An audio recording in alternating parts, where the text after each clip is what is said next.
Hi everyone, this is Miss Ray, and today I'm going to help you work out some factoring and solving quadratic equations. I am on the last page of the packet, numbers 37 through 50.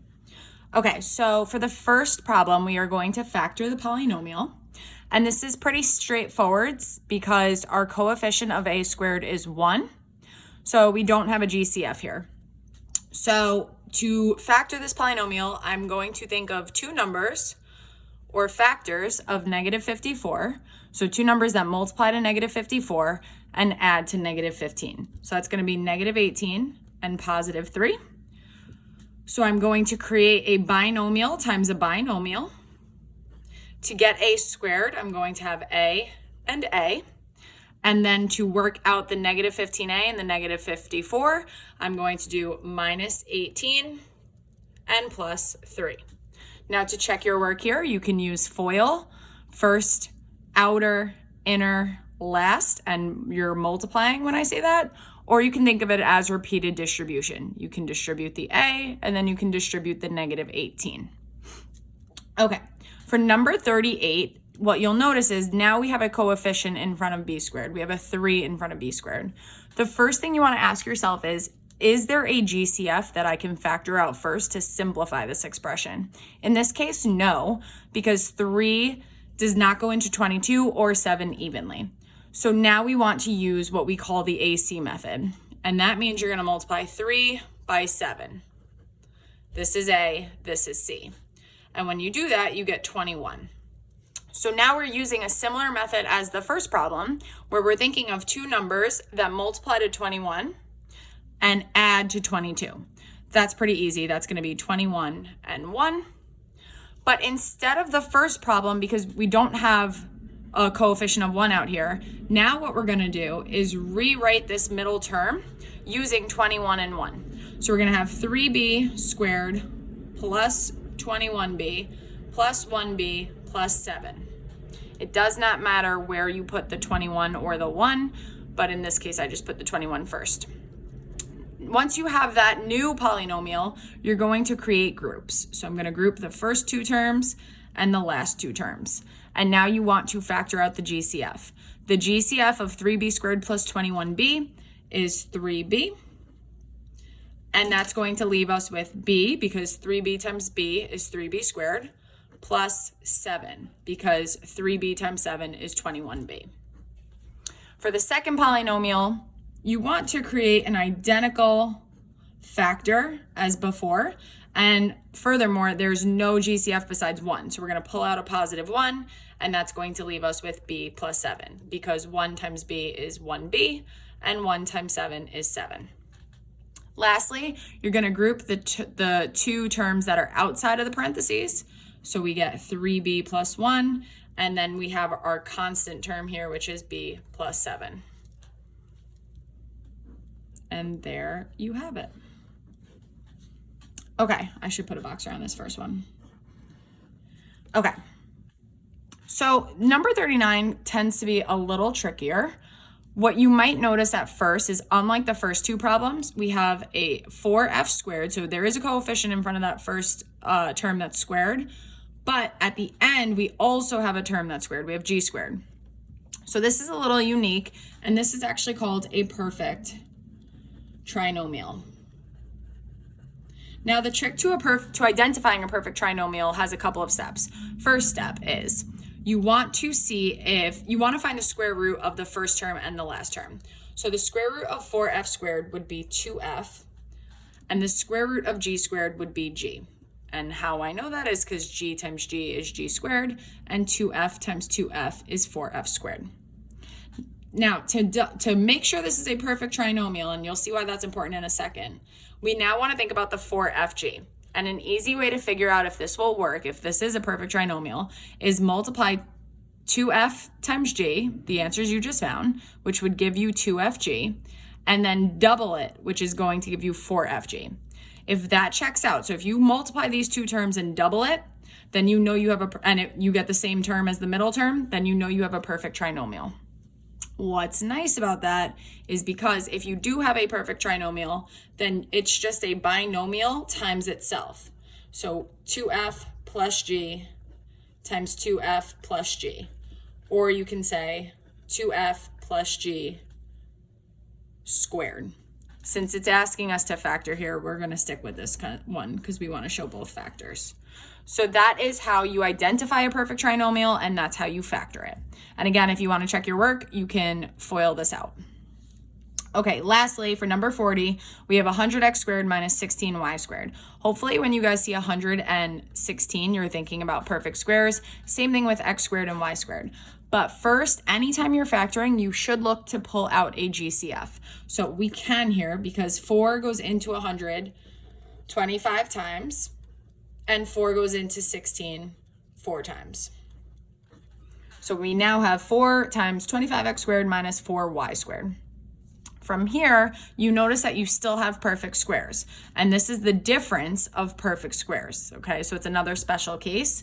So to simplify this, we just need to find the square root of these, and that's going to create a binomial that has a positive and a binomial that has a negative. And I'll explain why in a second. So the square root of 25x squared is 5x, and the square root of 4y squared is 2y. So we're going to be left with 5x plus 2y and 5x minus 2y. Now here's why it has to be plus minus. First of all, we know it can't be the same sign because it's not a perfect trinomial. But more importantly, if you distribute this out, 5x times 5x gives you 25x squared. 5x times negative 2y, here's the key, gives you negative 10xy. 2y times 5x gives you positive 10xy. These two terms, you have a negative and a positive of the same term, they cancel each other out, leaving you with the difference of two perfect squares. There's no middle term because they cancel each other out.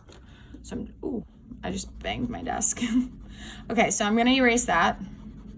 And this would be your final answer.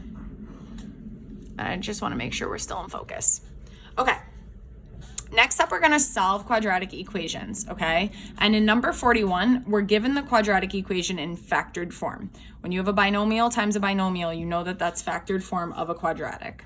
Well, I should say because x is to the first power in each, to clarify. So anytime you want to solve a quadratic equation, your job is to set the factors equal to 0. So we're going to set x plus 7 equal to 0 and x minus 3 equal to 0. And that's going to give us x equals negative 7 and x equals positive 3. You do not need that positive sign. I'm just emphasizing. Okay. For number 42, again, you have a coefficient in front of x squared. So before you do any factoring, you want to ask yourself, is there a GCF that you can pull out? And here there is. We can pull out a 2 because it goes into 4, 2, and 90. So that's going to leave us with 2x squared minus x minus 45 equals 0. So now we still have a coefficient in front of x squared, but if we use the AC method here, it's going to be a little simpler. Originally, we would have had 4 times 90, which is 360. Now we just need to do 2 times 45, which is 90, and that's easier to factor. So 2 times negative 45 is negative 90. So we're looking for two numbers that multiply to negative 90 and add to negative 1. So that's going to be negative 10 and positive 9. So now we're going to rewrite this middle term using those two values, just like we did in number 38. So we're going to have 2. I'm just going to use brackets now just to clarify because we're going to be pulling out factors again. We're going to have 2x squared minus 10x plus 9x, and again, that's this negative 10x plus 9x is just rewriting that negative x, and then we have minus 45. And at the end, we know it equals 0 because we're solving. Now you want to group the first two and the last two and pull out the GCF of each. Now this 2 is our original factor that we pulled out, so this 2 has to stay. Make sure you keep bringing it down. We're going to pull out a 2x here, and that's going to leave us with x minus 5. And here we're going to pull out a 9, positive 9, and that's going to leave us with x minus 5. And that's your goal. You want to get, I call them the twins. You want to find the twins for the factors. And we're going to close those parentheses, and it equals 0. This is going to simplify to 2 times 2x plus 9. The two GCFs that you pulled out become one factor, and then the twins is your other factor equals 0. I'm actually just going to work up here so I don't go into number 44. Now you set each factor equal to 0, just like we did in number 41, because now you have it in factored form.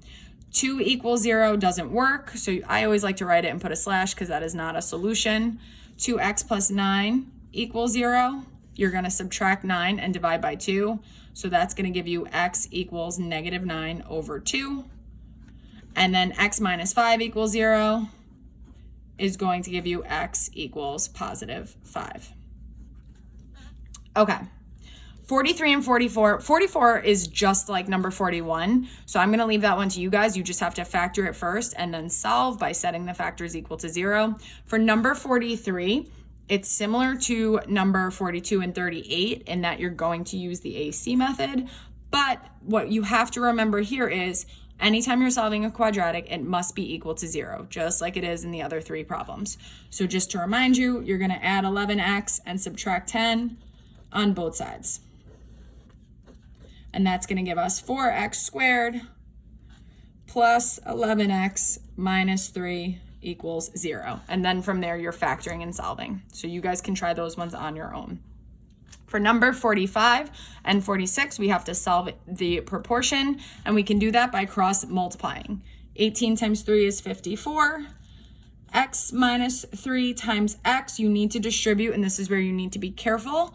That's going to give you x squared, x times x, and then minus 3x, negative 3 times x. Again, we just need to subtract 54 on both sides so that we can have our quadratic equal to 0. And now you are able to solve the quadratic by factoring. So I'm going to stop that one there because, again, it's a similar process as 41. Okay, for number 46, this can be a little trickier because it tends to be a special case. And it has to do with the fact that when you cross multiply here, you're multiplying the same binomial.